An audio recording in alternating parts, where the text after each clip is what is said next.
বলার পরই কি ভাঙচুরে তোড়জোড়?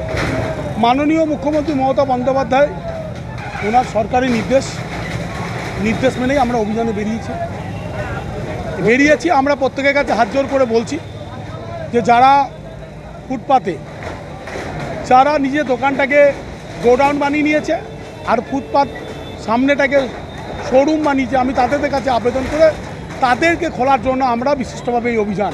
কিন্তু তারা অভিযোগ করছে যে গতকাল সন্ধ্যাবেলায় মাইকিং করা হয়েছে আর সকালবেলাতে আমাদেরকে সময়ও দেওয়া হয়নি এগুলো ভাঙতে।